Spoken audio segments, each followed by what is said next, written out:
वो सगरे मुहाबा जहाँ मुस्तफा है वही घर बनाने को दिल चाहता है।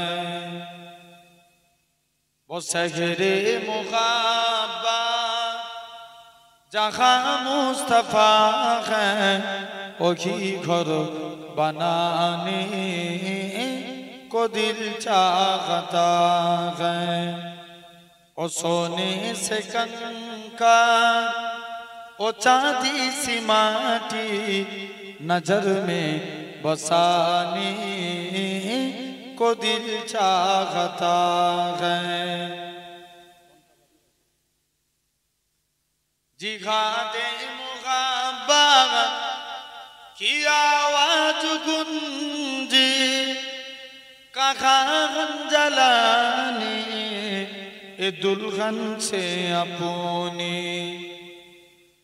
जिहादे मुहाबत की आवाज गुंजे कहाँ जलाने ए दुल्हन से अपनी।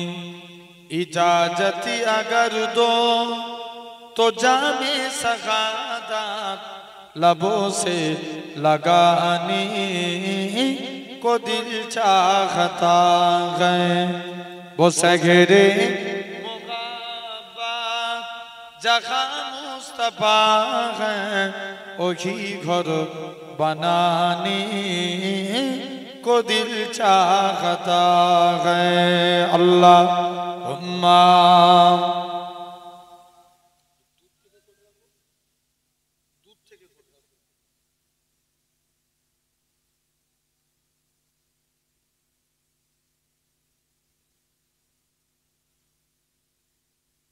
जो पूछा नबी ने कि कुछ घर में चोरा तो सिद्दीक अकबर के होठों पे आया वहाँ मालू दौला कि क्या है जरूरत जहाँ दिल लुटाने को दिल चाहता है।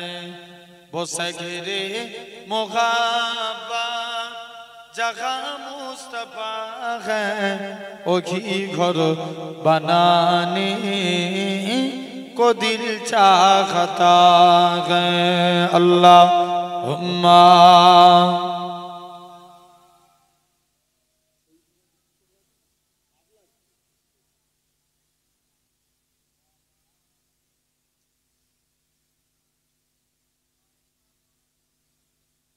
ভালোবাসার জায়গা মদিনা ভালো লাগার জায়গা মদিনা ভালোবাসার জায়গা মদিনা ভালো লাগার জায়গা মদিনা। মদিনা শরীফে নূরের খাজিনা মদিনা শরীফে নূরের খাজিনা আশিক ছাড়া অন্য বুঝে না ভালো লাগার জায়গা মদিনা ভালোবাসার জায়গা মদিনা ভালো লাগার জায়গা মদিনা।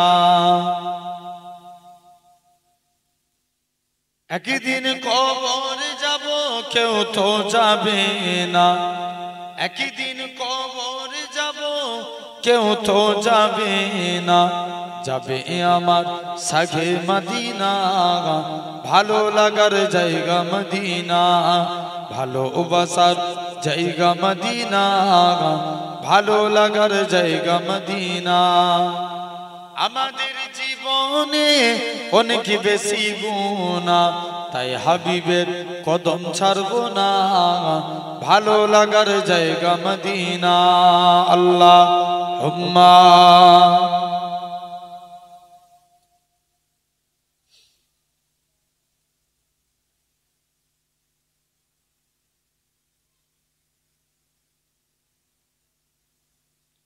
कलिमा ला इलाहा इल्लल्लाह ला इलाहा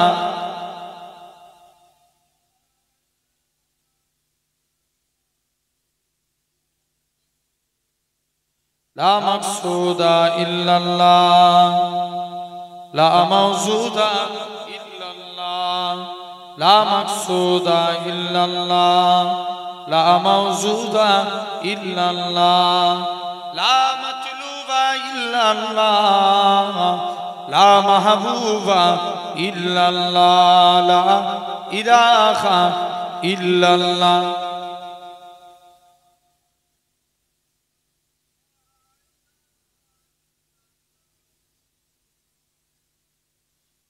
আল্লাহু তাআলা ফি কালামিল মাজিদ আল ফুরকানিল হামিদ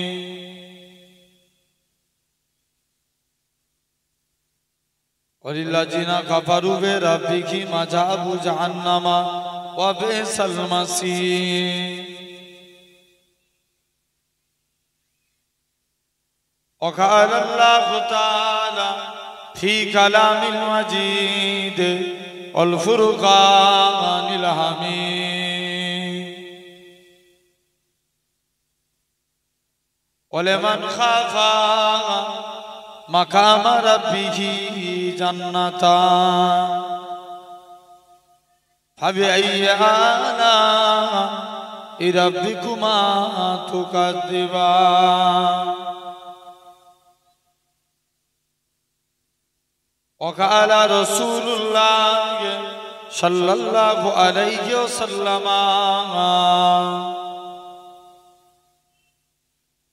لا يؤمن أحدكم حتى أكون أحب إليه من ولده وولده والناس أجمعين प्यारे हाजिरान मजलिस উপস্থিত এই মাহফিলে বসে থাকা বয়োজ্যেষ্ঠ মুরব্বিয়ান চাচাজান বোনেরা সমবয়স্ক ইয়াং জেনারেশন যুবক তরুণ ভাইরা পর্দা আড়ালে উপস্থিত আমার মা ও বোনেরা সদ্য এলাকার মসজিদের ইমাম সাহেব সম্মানিত ভাইজান হুজুর কেবলা সকলকে জানাই গুনাহগারের তরফ হতে পিন্নগর শরীফের পক্ষ হতে আপনাদের জানাই আন্তরিক সালাম মোবারকবাদ খিদমতে আপনাদের এসেছি দোয়া নেওয়ার উদ্দেশ্যে আল্লাহ পাকের দ্বীন ইসলামের খিদমত আপনারাও অনেক কষ্ট করে এই জান্নাতের বাগান বেহেশতের বাগানে এসে বসেছেন আমরা দেখতে পাচ্ছি আমরা এই জায়গায় খিরাতের পোলের উপরে বসে আছি আমার আল্লাহ চাইলে পারে একদিন আল্লাহ আপনাদিগকে জান্নাতি সিংহাসনে বসাবে জোরে বলো রেডি জোরে বলা গেল না শুধু তাই নয় সাধারণ চিন্তা করে দেখেন আজকে আমাদেরই মধ্যে একজন মানুষ আছে এই টাইমে আরামের বিছানার মধ্যে ঘুমাচ্ছে আরো কিছু মানুষ আছে হসপিটাল নার্সিং হোম বিভিন্ন জায়গায় অসুস্থ অবস্থায় বেডের বিছানার মধ্যে শুয়ে আছে তো আমার আল্লাহ কত বড় দয়াবান কত বড় মেহেরবান যে আল্লাহ আপনার আমার শরীরকে সুস্থ রেখে সবল করে तमाम गुनाह থেকে দূরে সরিয়ে রেখে এমন এক কুরআন হাদিসের মাহফিলে বসার তৌফিক দিয়েছেন যে জায়গায় বসলে আল্লাহ এমনি গুনাহ maaf করে দেয় আমরা এটা দেগঙ্গা থানা তো না বেড়াচাল দেগঙ্গা থানা দেগঙ্গা থানার মানুষ কত পরিশ্রম করে কষ্ট করে এই ঠান্ডাকে অতিক্রম করে এই জায়গায় এসে বসেছে আলহামদুলিল্লাহ তথাপিও আল্লাহ এই জায়গায় আনিয়েছেন আপনাদের কাছে আল্লাহ যদি তৌফিক দেন দুই এক কথা আলোচনা দোয়া করেন আল্লাহ আপনাদের কাছে আমি গুনাহগারকে আল্লাহ দুই এক কথা বলার তৌফিক দান করেন বলেন আল্লাহুম্মা আমিন সাথে সাথে অনেক কষ্ট করে আপনারা এই সুন্দর মাহফিলে এসে বসেছেন আলহামদুলিল্লাহ জেনে রেখে দেন এই জায়গায় বসেছেন বাপ এখন বলেন আমাদের কাছে ঈমান আগে না মুসলমান আগে জি ঈমান আগে আগে ঈমান ঈমান না থাকলে মুসলমান হতে পারবো কিচ্ছু লাভ নাই জেনে রেখে দেন দাড়ি রাখার নাম মুসলমান না, দাড়ি রাখার নাম মুসলমান না। দেখবেন বর্তমানে এখন এক একটা খেলার প্লেয়ারের আমার থেকে বড় বড় দাড়ি, হ্যাঁ কি না? কথা বলে বলো বলো বলো। তাহলে দাড়ি রাখার নাম মুসলমান না। যদি ভাবেন টুপি মাথায় দিলেই মুসলমান, দেখবেন ভোটের আগে অনেক মানুষ আছে টুপি মাথায় দিয়ে ঘুরে, আছে না? মুসলমান হবে না। যদি ভাবেন নামাজ পড়লেই মুসলমান, নামাজ পড়েছিল রবীন্দ্রনাথ ঠাকুর, মুসলমান বলা যাবে? যাবে না। যদি ভাবে কুরআন পড়লেই মুসলমান, কুরআন বাংলায় ব্যাখ্যা করেছিল গিরিশচন্দ্র বাবু, মুসলমান বলা যাবে? যাবে না। তাহলে মুসলমান হতে গেলে হাদিস শরীফ বুনিয়াল ইসলাম ওয়ালা খামসিন, ইসলাম পাঁচটি স্তম্ভের উপর দাঁড়িয়ে আছে। ফার্স্ট শাহাদাতু আল্লাহ ইলাহা ইল্লাল্লাহ, আগে এই কথার প্রতি সাক্ষ্য দাও আল্লাহ ছাড়া কোনো উপাস্য নাই, আল্লাহ ছাড়া কোনো মাবুদ নাই, ওয়া আন্না মুহাম্মাদান আবদুহু ওয়া রাসূলুহু, মুহাম্মদ সাল্লাল্লাহু আলাইহি ওয়াসাল্লাম হলেন আল্লাহর প্রেরিত রাসূল ও বান্দা। জোরে বলেন। তথাপিও তাহলে সেই সুন্দর নবিয়ানা মাহফিলে আপনি আমি এসে বসেছি, খবরদার তাহলে মূল জিনিস বুঝতে হবে, বুঝে আমল করে জেনে রেখে দেন। তথাপিও আমরা এই সুন্দর নবিয়ানা মাহফিলে বসেছি। আপনি সাধারণ চিন্তা করে দেখেন, আজকে আমার সমাজকে তো অধঃপতনে চলে গেছে। কিছু মানুষ আছে এই সমাজে বলেন এখন বিড়িখোর ব্যাপক হারে ডেভেলপ হচ্ছে, হ্যাঁ কি না? যুবকেরা বিড়ি ছেড়ে দিয়ে গাঁজা খায়, আছে না? বলো বলো বলো, আছে না নাই? আছে। এই সমাজে মাতাল বাড়ে, লটারি খোর বাড়ে, আছে না? জেনে রেখে দেন। আবার এমনও নামাজি বান্দা আছে এরা আল্লাহকে সিজদা দেয়। নবীর কাছে এক সাহাবী গেলেন, যে বলছে হুজুর আমি আপনার কাছে এসেছি, কি ব্যাপার? হুজুর আমি আমল করতে চাই। নবীর আদর্শ দেখলেন, নবী যুবকের দিকে তাকিয়ে মুচকে মুচকে হাসতে লাগলেন। যেটা বলবে না, যুবক বাড়ি চলে এসছে, কাজ করতে যায়, মনে পড়ে যায় রাসূলুল্লাহর মুচকি হাসি। ঘুমাতে যাচ্ছে, মনে পড়ে রাসূলুল্লাহর মুচকি হাসি। যুবক কাজ করতে পারে না, ঘুমাতে পারে না, বারে বারে নবীর নূরচাঁদ মুখখানা দেখতে মন চায়, বলছে যাই নবীর দরবারে চলে যাই। মুসলমান ঘরের ছেলে মেয়েরা, আব্বারা, তরুণেরা, এ নবীর প্রেমিকেরা, যুবক ছেলে কানা মসজিদের দিকে আল্লাহ নবীর হুজরা মুবারকে চলে গেলেন।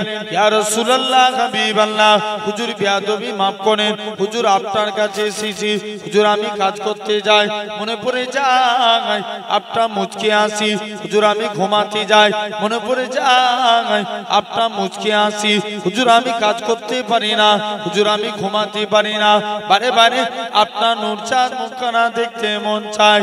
এ হযরত মুহাম্মদ সাল্লাল্লাহু আলাইহি সাল্লাম, হুজুর আপনার হাতখানা বাড়িয়ে দেন, আজকে দিনে আমি ঈমানে কালেমা পড়ে মুসলমান হয়ে গেলাম।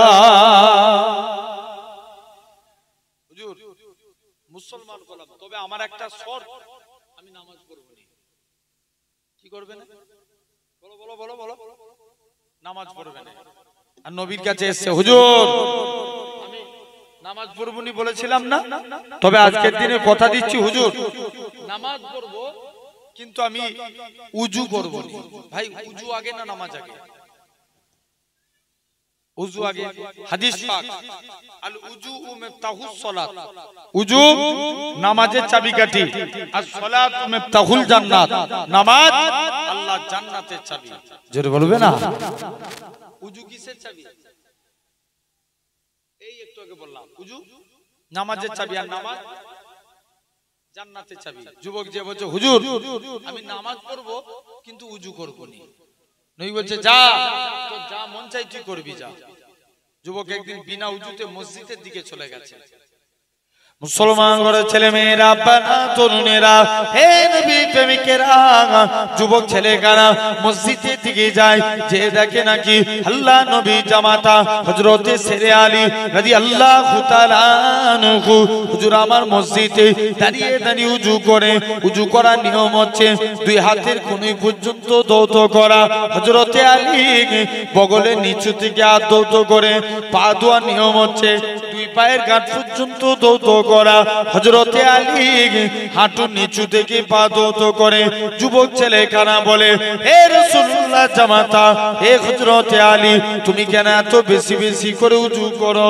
হযরতে আলী বলে, ওগো বাবা যুবক, আল্লাহ নবীর মুখ থেকে শুনেছি, আল্লাহ নবী জানিয়েছেন যে প্রকৃত উজুদার হবে উজুর পানি শরীরের যেই যেই জায়গায় ঠেকবে, কাল কিয়ামতের ময়দানে তার শরীরের ওই জায়গা থেকে নূর চমকাতে থাকবে।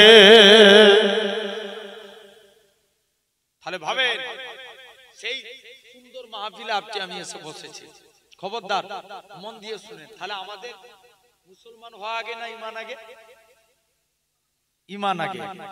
এই প্যান্ডেল করেছেন, খুঁটি না দিলে প্যান্ডেল দাঁড়াতো? খুঁটি দিয়েছেন তবে প্যান্ডেল দাঁড়িয়েছে, খুঁটি না দিলে প্যান্ডেল দাঁড়াতো না, জেনে রেখে দিবেন। এরকম ভাবে ইসলামেরও 5টা খুঁটি। কটা? 5টা।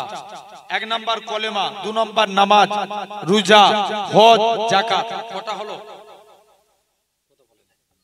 5টা। আসেন, একটা যুক্তিবাদী লোক একদিন রাস্তা দিয়ে হেঁটে হেঁটে যাচ্ছে। সে এক লোককে বলছে, এই জানিস এই দুনিয়ার জমিনে এখন এক যুক্তিবাদী লোক বলছে, এটা কি তার? তো এটা ছুঁচের ভিতরে ঢুকবে? কথা বলে, এই তার ছুঁচের ভিতরে যাবে? যাবে না। বলছে এই তার এত মোটা দড়ি ছুঁচের ভিতরে যাবে না। আর এক মাতাল বলছে, শোন, আমার আল্লাহ চাইলে পারে ছুঁচের মধ্যে হাতি গলিয়ে দিতে। জোরে বলবে না? কি গলাতে পারে? হাতি। এরকম ঈমান আনা লাগবে। জেনে রেখে দেন, আল্লাহ কিছু নিয়ামত দেখান। ফুরফুরা শরীফের নাজমুস সাদাত হুজুর পীর কেবলা রাহমাতুল্লাহ আলাইহি 25 বছর আগে ইন্তেকাল করেছে। কত বছর আগে? 25 বছর। 25 বছর পরে বাকি বিল্লাহ হুজুর ইন্তেকাল করেছেন। এখন হুজুর কেবলার দাদা হুজুর কেবলার মাজারে দেখবেন জায়গা শর্ট। হুজুর কেবলার কবর, বাকি বিল্লাহ হুজুরের কবর খুলতে খুলতে হুজুর কেবলার মাজারের দিকে একটু কবরটা চেপে গেছে। 25 বছর আগে ইন্তেকাল হয়েছে, লাশ বেরিয়ে গেছে। লাশ তো দূরের কথা, কাফন পর্যন্ত 25 বছর পরেও টাটকা আছে। জোরে বলে জেনে রেখে দেন, আল্লাহ এরকম কিছু কিছু নিয়ামত দেখান দুনিয়ায় মানুষকে হেদায়েতের পথে আনার জন্য। যে বান্দা এগুলো দেখেও তোরা আমি আল্লাহ আমার পথে ফিরাই। আবার দেখবেন আল্লাহ এরকমও কিছু দেখান, আরব একজন কবর ঘিরছে পাঁচিল দিয়ে, কবর ঘিরতে ঘিরতে এক সাহাবীর লাশ বেরিয়ে গেছে। এক সাহাবীর লাশ বেরিয়ে গেছে। আপনার কপালে তীর ঢুকে গেছিল। 1,500 বছর আগে ইন্তেকাল হয়েছে। যেই তীরটা কপাল থেকে আঙ্গুলটা সরিয়ে দেয়, ফিচকিরি দিয়ে রক্ত বার হয়। জোরে বলা গেল না? আল্লাহ এরকম কিছু নিয়ামত দেখান। আবার দেখবেন কোন এক জায়গায় তার জামার মধ্যে বুক পকেট ছিল, কিছু ডকুমেন্টস ছিল। এগুলো সব কবর একজনের মাটি দিতে গেছে, কবরের ভিতরে এই ডকুমেন্টস পড়ে গেছে। এমন সময়তে দেখতে পাওয়া যায় সব ডকুমেন্টস গুলো সেই ইমাম সাহেবকে যে বলছে, ইমাম সাহেব মনে হচ্ছে আমার কবরস্থানের মধ্যে কিছু ডকুমেন্টস পড়ে গেছে। ইমাম সাহেব বলছে, চলো কবরে যে মাটিটাকে সরিয়েছে, দেখবেন স্বাভাবিক একটা মানুষের জিভ বার হয়ে হাতের এক তালু পর্যন্ত, হ্যাঁ কি না? এক তালু জিভ বার হয়, জোর করে বেরোলে ওই মানুষের জিভটা কোমর পর্যন্ত শিক তার দিয়ে টানা আছে। তার মানে বুঝে নিতে হবে জবানের কিছু গোলমাল আছে। হ্যাঁ কি না? নবী বলছেন মিন লিসানিহি ওয়া ইয়াদিহি, যে বান্দা হাত এবং মুখের দ্বারা অপর মানুষকে মুখ এবং হাতের দ্বারা কষ্ট দিল না, সে হলো প্রকৃত মুসলমান। জোরে বলবে না? এখন বান্দার নিশ্চয় মুখের কিছু প্রবলেম, জেনে রাখেন। এক বান্দা এরকম ভাবে দাফন, কবরে দাফন করতে গেছে তাকে। অর্থাৎ এক বান্দা সাহাবী, সে দুইটা অন্যায় কাজ করতে, এক নাম্বার মদ খেত, 2 নাম্বার জিনা করত। নবীর কাছে যে বলছে হুজুর আমি একটু ভালো হতে চাই, আমাকে আমল বলুন। আল্লাহ নবী বলছে বাবা তুমি ভালো হবে, যা ওয়াদা করো মুখ দিয়ে কোনোদিন মিথ্যা কথা বলবো না। জোরে বলো, জোরে বলো, মিথ্যা কথা বলবো না। এখন সাহাবী চলে গেছে বাড়ি, কাজ করতে যাচ্ছে। একদিন মদ খেয়ে নবীর দরবারে হাজির হয়েছে। নবী জিজ্ঞেস করছে বাবা তুমি মদ খেয়েছো, ওয়াদা করেছিল কি বলবো নি? মিথ্যা বলবো নি। হুজুর মদ খেয়ে ফেলেছি, কথা দিলাম জীবনে আর কোনোদিন মদ পান করবো না। আবার একদিন নবীর দরবারে আসছে, নবীর দরবারে এসে আল্লাহ নবী জিজ্ঞেস করছে বাবা তুমি জিনা করেছো? ইয়া রাসূলুল্লাহ হাবিবাল্লাহ জিনার কাজ হয়ে গেছে, জীবনে আর কোনোদিন জিনার কাজ করব না। মানুষটা পরিবর্তন হয়ে গেল। তাহলে আল্লাহ এরকম কিছু নিয়ামত দেখান। পাকিস্তান গুলঘাটে একটা ঘটনা ঘটেছিল। এক মহিলা, শুনছেন, এক মহিলা এরকম ভাবে তাকে দাফন, এক পথিক রাস্তা দিয়ে কবরস্থান দিয়ে হেঁটে হেঁটে যাচ্ছে। একজন আপনার কবরের ভিতর থেকে আওয়াজ শুনতে পাচ্ছে, কে আছো আমাকে বাঁচাও বাঁচাও, এরকম চিৎকার করে আওয়াজ শুনতে পাচ্ছে।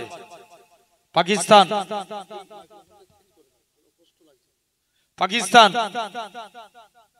গুলঘাটের মানুষেরা আস্তে আস্তে করে,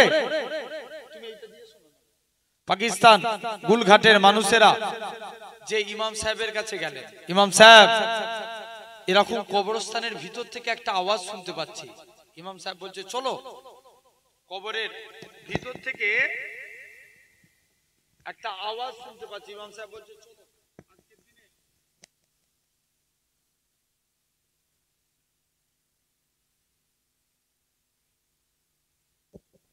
ইমাম সাহেব লক্ষ্য করলেন যে সত্যি সত্যি ইমাম সাহেব যে কবরস্থানে গেলেন, কবরস্থানে যে ইমাম সাহেব যে দেখে সত্যি কবরে এরকম আওয়াজ ভেসে আসছে, কে আছে আমাকে বাঁচাও বাঁচাও, এরকম চিৎকার দিয়ে আওয়াজ শুনতে পাচ্ছে। ইমাম সাহেব কবরের বাঁশগুলো সরিয়ে দিলেন। দেখে একটা মহিলা উলঙ্গ অবস্থায় কবরে পড়ে আছে। কে? এক মহিলা উলঙ্গ অবস্থায় কবরে পড়ে আছে। মহিলা খানার কি মন গেল, কবরস্থানে তাড়াতাড়ি করে তাকে একটা ইমাম সাহেব কাপড় দিলেন। কাপড়টা পরে ওই মহিলা একজনের বাড়ি চলে গেলেন। ছেড়ে দাও। একজনের বাড়ি চলে গেলেন ওই মহিলা। এরকম ভাবে একজনের বাড়ি যেয়ে দেখে ওই মহিলা আস্তে আস্তে করে যে দরজা বন্ধ করে দিচ্ছে। এদিকে পাকিস্তানের মানুষদের যেতে একটু দেরি হয়ে গেল। বলছে এই মা তুমি একবার কি হয়েছে তোমার বলো। বলছে তোমরা আমার চেহারা দেখলে তোমরা সব হার্ট ফেল করে যাবে, কাজে কাজী তোমরা তোমার কাজ করো, আমি এখানেই থাকি। বলছে না, ওদের মধ্যে 2-4 জন সাহসী মানুষ বলে একবার তোমার চেহারাটা দেখাও। মুসলমান করে ছেলে মেয়েরা, বাবা তরুণেরা, হে নবী প্রেমিকেরা, মহিলা খানা সর্বপ্রথম তার মাথা খানা খুলে দেখায়। মাথায় চুল বলে কোনো জিনিস নাই, কেবল মাত্র মগজগুলো দেখা যায়, হাড় হাড্ডি দেখা যায়। পাকিস্তানের মানুষেরা বলে হে পাকিস্তানের মহিলা বলো তো দেখি কি কারণে তোমার এরকম পরিস্থিতি হয়েছে। মহিলা খানা কাঁদে আর বলে এ পাকিস্তানের মানুষেরা, কেননা আল্লাহ পাক মেয়েদের পর্দা করা ফরজ করেছিল, কিন্তু আমি বেপরদাহীন ভাবে চুল উড়িয়ে উড়িয়ে বেড়াতাম, যাতে করে এলাকার যুবকরা আমার প্রতি ফিদা হয়ে যায়, আমার প্রতি দিওয়ানা হয়ে যায়। এই জন্য আল্লাহ পাক প্রথম প্রকার শাস্তি আমার মাথার মধ্যে দিয়েছে। ও যুবকেরা, এরকম ভাবে মহিলাখানা দ্বিতীয়বার দেখায়, তোমার সেতার ঠোঁটখানা খুলে দেখায়। ঠোঁট বলে কোনো জিনিস নাই, কেবলমাত্র মারি গুলো দেখা যায়। পাকিস্তান গুলগাতে মহিলারা বলে, পাকিস্তানের মানুষেরা বলে, আল্লাহ পাকে বান্দি বলো তো দেখি কি কারণে তোমার এরকম পরিস্থিতি? মহিলাখানা কাঁদে আর বলে, এ পাকিস্তানের মানুষেরা শুনে রেখে দাও, আল্লাহ মেয়েদের পর্দা করা ফরজে আইন করেছিল, কিন্তু আমি মুখ ঢেকে রাখা ফরজ করেছে। আমি বেপরদাহীন ভাবে রাস্তায় ঠোঁটে লিপস্টিক লাগিয়ে ঘুরতাম, যাতে করে এলাকার যুবকরা আমার প্রতি ফিদা হয়ে যায়, আমার প্রতি দিওয়ানা হয়ে যায়। এই জন্য আল্লাহ পাক দ্বিতীয় প্রকার শাস্তি আমার ঠোঁটের মধ্যে দিয়েছে। সে তার চেহারাখানা খুলে দেখায়, চেহারা হাড় হাড্ডি কোনো কিছু নাই, শরীরে গোস্ত বলে কোনো জিনিস নাই, কেবলমাত্র হাড় হাড্ডি কোনো দেখা যায়। ও যুবকেরা, পাকিস্তানের মানুষেরা বলে, হে পাকিস্তানের মহিলা, এটা তোমার কি কারণে হয়েছে? মহিলা খানা কাঁদে আর বলে, শুনে রেখে দাও, কেননা আল্লাহ মেয়েদের জন্য পর্দা করা ফরজে আইন করেছিল। আমি বেপরদাহীন ভাবে রাস্তায় ঘোরাফেরা করতাম, যাতে করে এলাকার যুবকরা আমার প্রতি ফিদা হয়ে যায়। এই জন্য আল্লাহ পাক দ্বিতীয় প্রকার শাস্তি কবরের মধ্যে দিয়েছে। এই বলে মহিলা আপনার আবার অজ্ঞান হয়ে গেল, মহিলা বেহুশ হয়ে গেলেন। পাকিস্তানের মানুষরা তাকে দাফন করে দিলেন। জেনে রাখেন, এরকম আপনাকে আমাকে করা লাগবে, ভাবা লাগবে যে একদিন আল্লাহ এরকমও কিছু নিয়ামত দেখান বান্দা, তারপরেও তোরা আমি আল্লাহ আমার পথে ফিরাই। কিন্তু দেখেন আমাদের আনফরচুনেটলি আমরা এই আল্লাহর পথে ফিরতে পারছি না, শরিয়াতের বিধানকে মানতে পারছি না। দেখবেন এখানে অনেক ভাই বসে আছেন, বলে দিয়ে যায় যদি বুনগুনু বেপরদাহীন ভাবে রাস্তায় বেরোয়, কঞ্চি কাটবেন একটা, জোরে বলো জোরে বলো, কঞ্চি কাটবেন, কঞ্চি করে চাপকাবেন। বুঝতে পারছেন না? বাপেরা বসে আছেন, আপনাদের মেয়ে নাই বেপরদাহীন ভাবে যদি রাস্তায় বেরোয়, দেখবেন এই জলসার মাহফিল গুলো এখন এরকম সিস্টেম এরকম হয়ে গেছে। আগেকার যুগের এই জায়গায় বসার জায়গা দেওয়া যেত না, কেউ যদি ইস্তেঞ্জা করতে যেত বলে দিয়ে যেত, এই এটা আমার জায়গা, কেউ উঠবি নি, এখানে বসবি নি, হ্যাঁ কি না? আর এখন দেখো 90% ছেলে খাবারের দোকান বসিয়েছে। অনেক ছেলে আশপাশ এলাকা থেকে মনে করো 84 মাটি কুমড়া, আপনার এইদিকে কি বলে বুড়ি পুকুর, বিভিন্ন জায়গা থেকে ছেলেরা ওয়াজ শুনতে এসে, চো ওখানে ওয়াজ শুনতে যাবো, সিমুলিয়ায় ওয়াজ হচ্ছে, ওরা ওয়াজ শুনতে আসে না, সব মেয়ে দেখতে আসে, আছে না? দেখবেন অনেকে আবার এই জায়গা থেকে এসে ফোন নম্বর দিয়ে প্রেম শুরু করে। ভুল বলছি আমি? বাস্তব হাকিকাত এটা ঘটছে। জেনে রেখে দেন, আল্লাহর দিকে ফিরে আসেন। এই কবরে আমরা হাজারো চেষ্টা করলে মরণ থেকে কেউ বাঁচতে পারবো? মরণ থেকে কেউ বাঁচতে পারবো? কিন্তু চেষ্টা যদি করি আযাব থেকে বাঁচতে পারবো। কি থেকে? আযাব থেকে। হাজারো, আপনি মনে করেন ডাক্তার দেখিয়ে বেঁচে যাবেন, বড় বড় ডাক্তার বাবুরা মারা যেত না। যদি ভাবেন দোয়া তাবিজ করে বেঁচে যাব, পীর আউলিয়া নবী রাসূল ইনারা ইন্তেকাল করতেন না। মরতে যদি হয় মরণের মতো কাজ করে চলেন। মন দিয়ে শুনেন, এরকম ভাবে তাহলে খবরদার মা বোনগুলো কেউ বলে যায় স্বামীদের হুকুম মেনে চলেন। নবী জামানায় এক মহিলা, স্বামী বিদেশে কাজে যাচ্ছে, স্ত্রীকে বলে গেল আমি বাড়িতে না আসা পর্যন্ত দরজা থেকে পা বার করবে না। কিছুদিন পর তার আব্বার শরীর খুব অসুস্থ। এখন মেয়েটা নবীর কাছে খবর পাঠিয়েছে, হুজুর আমি কি আমার আব্বাকে দেখতে যেতে পারি? তবে আমার স্বামী মানা করেছে। মা, তোমার না যাওয়াটাই উত্তম, তবে তুমি যদি যাও এটা তোমার ব্যক্তিগত ব্যাপার। কিছুদিন পর তার বাপটা ইন্তেকাল হয়ে গেল। মেয়েটা আবার নবীর দরবারে খবর পাঠিয়েছে, হুজুর এবার কি আমি আমার আব্বাকে দেখতে যেতে পারি? মা, তোমার না যাওয়াটা উত্তম, তবে তুমি যদি যাও এটা তোমার ব্যাপার। মহিলা সবর করে বাড়িতে রয়ে গেলেন। কিছুদিন পর ওই মেয়েটা স্বপ্ন দেখছে তার বাপটা আল্লাহর জান্নাতি হয়ে ঘুরছে। জোরে বলে। বাপ বলে, মারে দুনিয়ার জমিনে আমার এমন কোন নেক আমল থাকে না যার ওসিলায় আমি নাজাত পেতাম, কিন্তু তোর ব্যবহারটাকে, তোর আখলাকটাকে, তোর আদবটাকে আমার আল্লাহ কবুল করে নিয়ে তুই মেয়ে, তোর ওসিলায় আমি তোর বাপকে জান্নাতি করে দিয়েছে। তাহলে ভাবেন, খবরদার মানুষকে সবসময় ভালো কাজে যুক্তি দেবো, ঠিক আছে, জোরে বলো জোরে বলো। ভালো কাজে, অন্যায় কাজে যুক্ত থাকবো না, ভালো কাজে। এখন দেখবেন এখন হয়ে গেছে পরের ছেলে পরম আনন্দ, যত উচ্ছন্নে যাবে তত আনন্দ, হ্যাঁ কি না? এই নীতি করলে হবে? আপনার চোখের সামনে একজন বিড়ি খাচ্ছে, তাকে মানা করেন, আপনি সৎ যুক্তি দেন, জেনে রেখে দেন। এক ইহুদির মেয়ে ছিল, তার একটা আপনার তার বাপ তার জন্য বিয়ে ঠিক করেছে। বাপ বলে, মারে দুনিয়ায় আমার এমন কোন নেক আমল নাই যার ওসিলা আমি নাজাত পেতাম, কিন্তু তোর ব্যবহার যা, আজকের দিনে তুই কি চাস? মা আমি তোর জন্য একটা বিয়ে ঠিক করেছি। বলছে, আব্বা আমাকে একটা দিন সময় দিতে হবে। একদিন। বাপের কাইদে একদিন সময় দিয়ে চলে গেছে। বলছে, আমি যার কাইদি যাই সেই আমাকে খারাপ যুক্তি দেয়, তবে নবী কন্যা ফাতেমার কাছে গেলে ফাতেমা কখনো আমায় খারাপ যুক্তি দেয় না। জোরে বলে। ফাতেমার কাছে চলে গেলে, যাই যে দেখি ফাতেমা কি যুক্তি দেয়।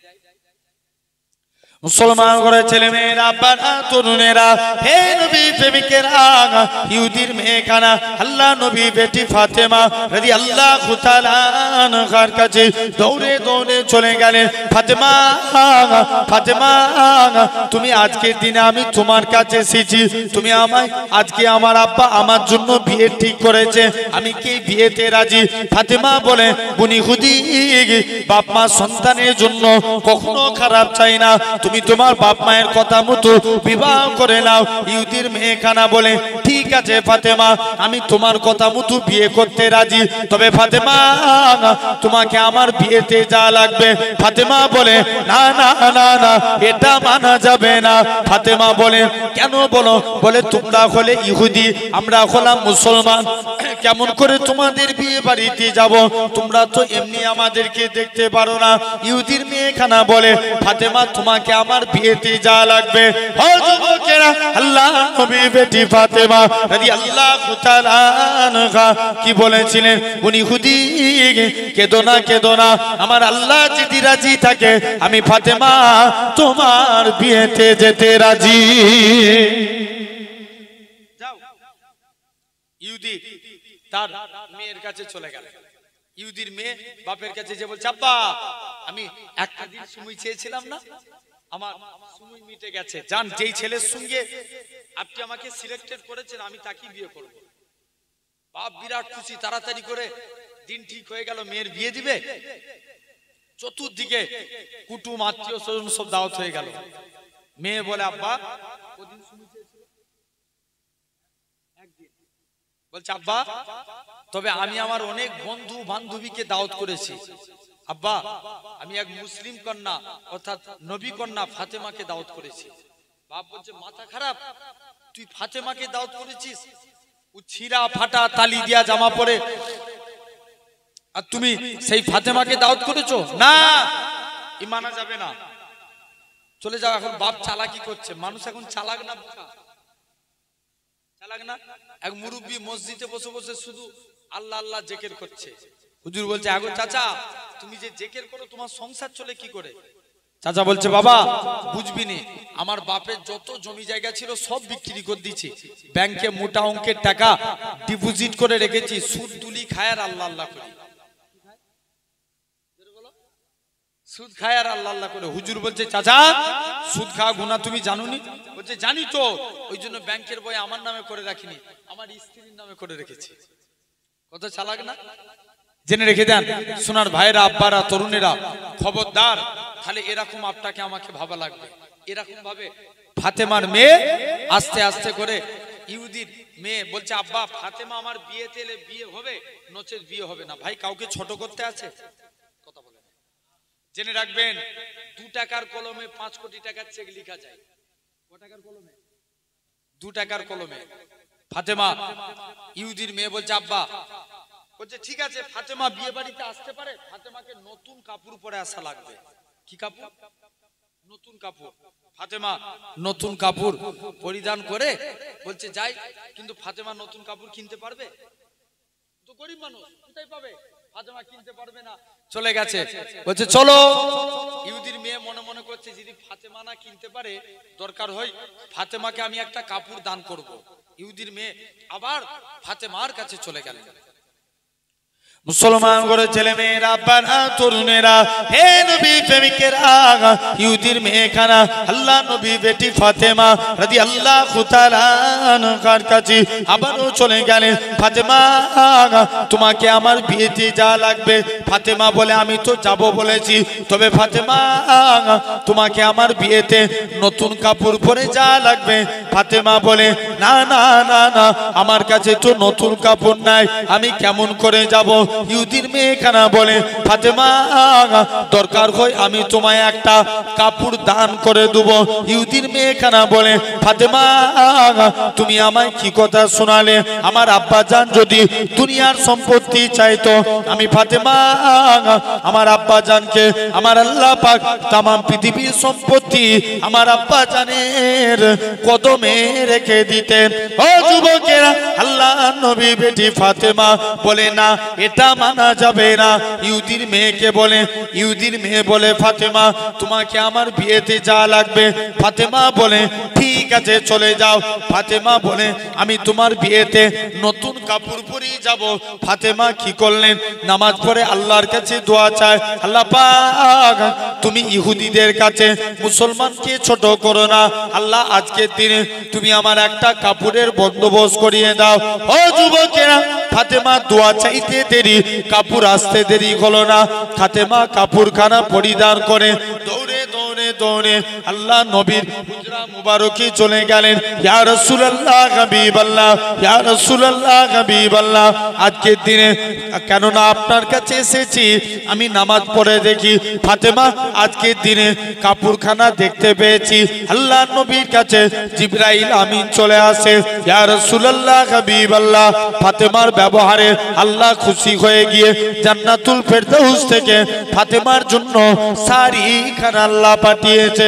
ফাতেমা শাড়িটা পরিধান করে আস্তে আস্তে করে ইহুদির বিয়ে বাড়িতে চলে গেলে ফাতেমা শাড়ি দিয়ে এমন নূর চমকাতে লাগে, গোটা ইহুদির বিয়ে বাড়িটা নূরান নূর আলোয় আলোকিত হয়ে গেছে।